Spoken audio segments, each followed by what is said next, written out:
One of the secrets of hunting in the field is to take advantage of opportunities. And here I have a great opportunity because this cornfield caught fire during the drought in the summer. And as you can see, it is smothered with ears of corn. And all the pigeons, all the crows, all the collared doves, feral pigeons have found it. And they've been feeding here continuously for the last week. Now the other day they started ploughing, but I asked the farmer to leave a strip so I could have a fairly easy hunt. All out there it's all been ploughed in, but down here there's just a mass of food for the birds. And to get them to come here rather than up there or down there, I'm going to put out some decoys. Some crows, some collared doves, a couple of feral pigeons. Just make it look a bit busy. And the wind is coming into the sun, which is ideal for this situation, because I've got to hide in the hedge with the sun behind me.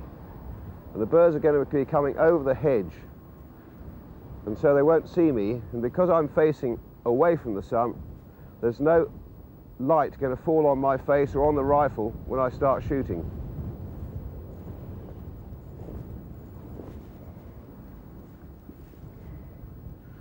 And when I put out a decoy, I use an old bicycle spoke, just to hold the head up. And one trick I like is to have the head slightly off-centre, like it's looking slightly away. Tuck the wings in tidily, make it look like a live bird, as much a live bird as possible. Facing, of course, straight into the wind, because no bird likes the wind up its tail. And as you can see, he's got plenty of food around him. You've got to be a bit careful when you put a spoke into the chin of a bird, because you don't want it to go straight through and into the palm of your hand. There we go. Put the others in my pocket so I don't lose them. And I think I'll put this one right here. And now as you can see, I've put a stick out here. This is my 25-yard marker. I don't really want to shoot much further than 25 yards because there's a strong wind blowing. And there's going to come a point where a pellet will go out of control in the wind. Just pick up my bag of decoys. Now I want these chaps to be a little bit further away from the crows, a little bit closer to the hide. So I'm going to put them down here. Nice little group of collared doves and feral pigeons.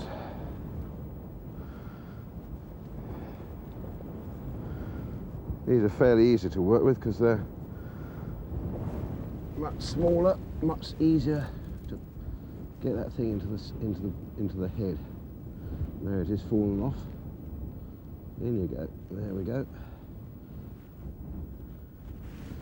That looks fairly realistic, I think, anyway. And generally the birds do too. Just make them look neat.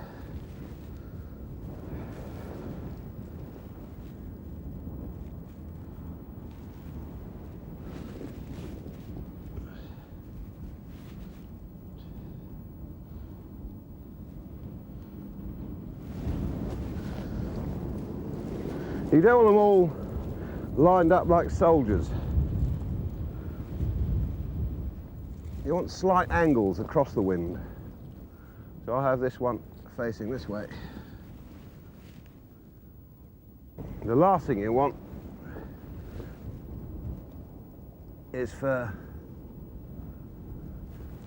the tails to be flipped over the back of the bird by the wind. You'll notice I'm putting like with like. Two feral pigeons close together, they could be a pair.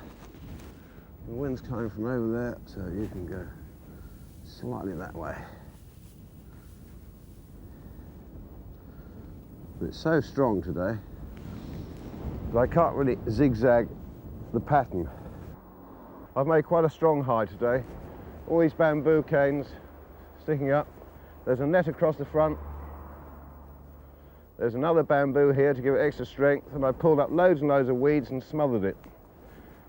So although there's a lot of wind pressure on this hide, it won't collapse. That's very important.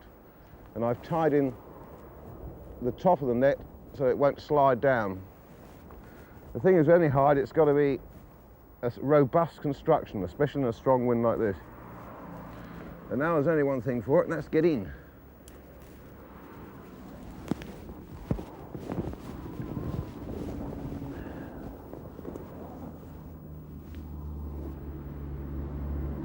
They're all sitting out there, wondering what on earth's going to happen now. We'll just leave them in peace.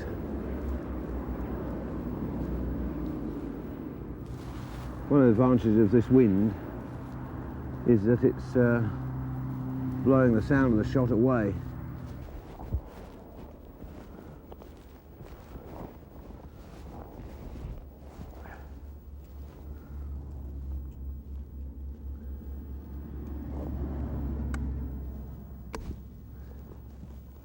Something I always do with this Rapid 7 is put the safety on.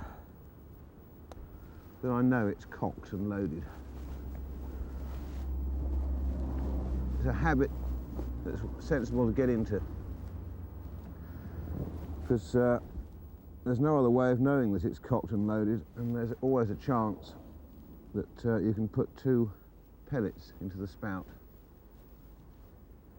Oh, there's a crow. Oh, there's 2 crows.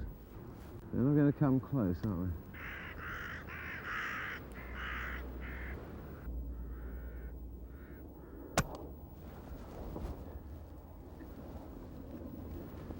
Well, that's him, absolutely stone dead. The wind's just catching his wing at the moment. And if we just stay put, you'll see a lot more come round in a second. Well, I'm not quite sure whether to leave him there just for a couple of minutes, see what happens. You might get more come and sit alongside. I've actually shot 4 in 4 consecutive shots in this way.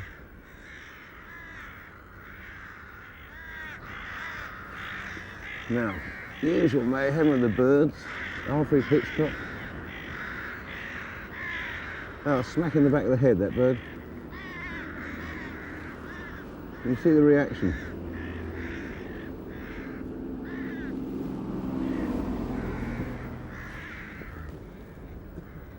The thing about crows is they have a very close sense of community. If you shoot one, the cry goes out, "Fred's just been shot." And I just wonder whether it's worth using fresh birds as decoys in this sort of situation, rather than ones that have been dead for some time, and which therefore aren't recognised. Because just now I did shoot Fred, which is possibly why I've got such a suspicious crowd out there. Oh, there's a, now are you a racing pigeon or are you a feral? Now, let's have a look. Where are you? There. Focus in. I've got to move a bit so I can see if you've got rings on your legs. I don't think he has, so here goes.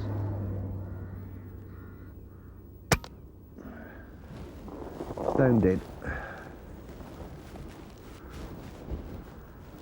Now what shall I do? Shall I go and pick up those crows? Pigeon's fallen on its side. I shall have to get out and do some rearranging, I think. I think I'll just pull in Fred rather than the other 2. Decisions. Right, rifle safe, yeah. This is me trying to get out the hide without destroying it. I made a back door here, put a bit of weed across, which I can replace.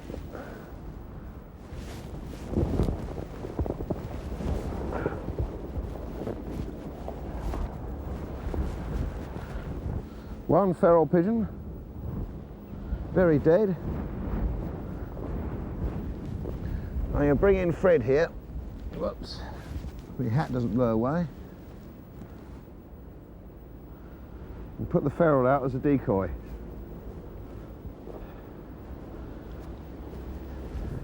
There we go.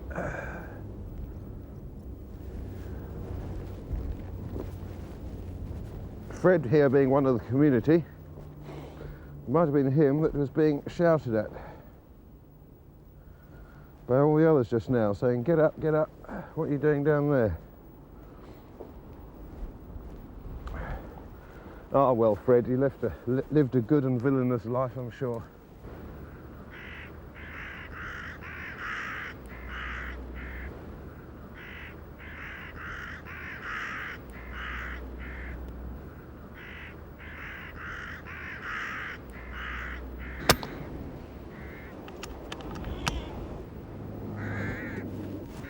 I can leave that collared dove where it fell because there's so many crows around here. So I don't want to show myself. I'm just going to hope that that dove fell the right way up and isn't on its back, because if it is on its back, no other dove will come and land nearby. We shall just have to see and judge by the reaction of the birds. Everybody who thinks it's unfair to shoot crows should watch one dismembering a young black bird in the springtime whilst it's still alive. It's quite a gruesome experience. And I've seen that happen so many times, not just blackbirds, jackdaws, any young bird they can get hold of, that I have absolutely no compunction about shooting the black heathens. I'm okay in this hide when viewed from the front because the birds have got to look into the sun to see me. But if I didn't have a thick background, they'd see a shadow moving across chinks of light, and that will get them frightened. They can become a bit wary now, these birds. Are all around here in a complete out of range hemisphere, semicircle, all the way around the hide, and they're suspicious. But every now and then one comes and lands close to the decoys, so hopefully I'll get some more shooting soon. When you're after crows, they're so sharp-eyed. And look at that right alongside the decoy. Oh dear.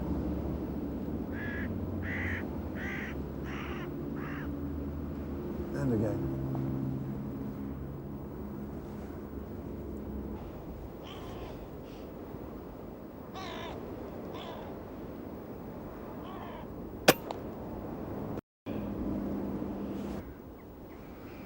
One of the problems with this high wind is it catches under the wings when the bird falls over on its back and makes it look like it's flapping. And that, of course, causes great consternation amongst all the others. That chap is stone dead. I'm aiming to hit these chaps smack in the back of the head because I don't want to chase across this field and reveal my position by going after wounded crows. I'm only taking shots out to, what, 20, 25 yards? Because the wind is so high, and even though I'm aiming almost directly upwind, I still have to give these chaps about an inch to compensate for this strong gust of air. It must be blowing, what, 30 miles an hour, this wind, easily. And you can probably hear it roaring in the hide.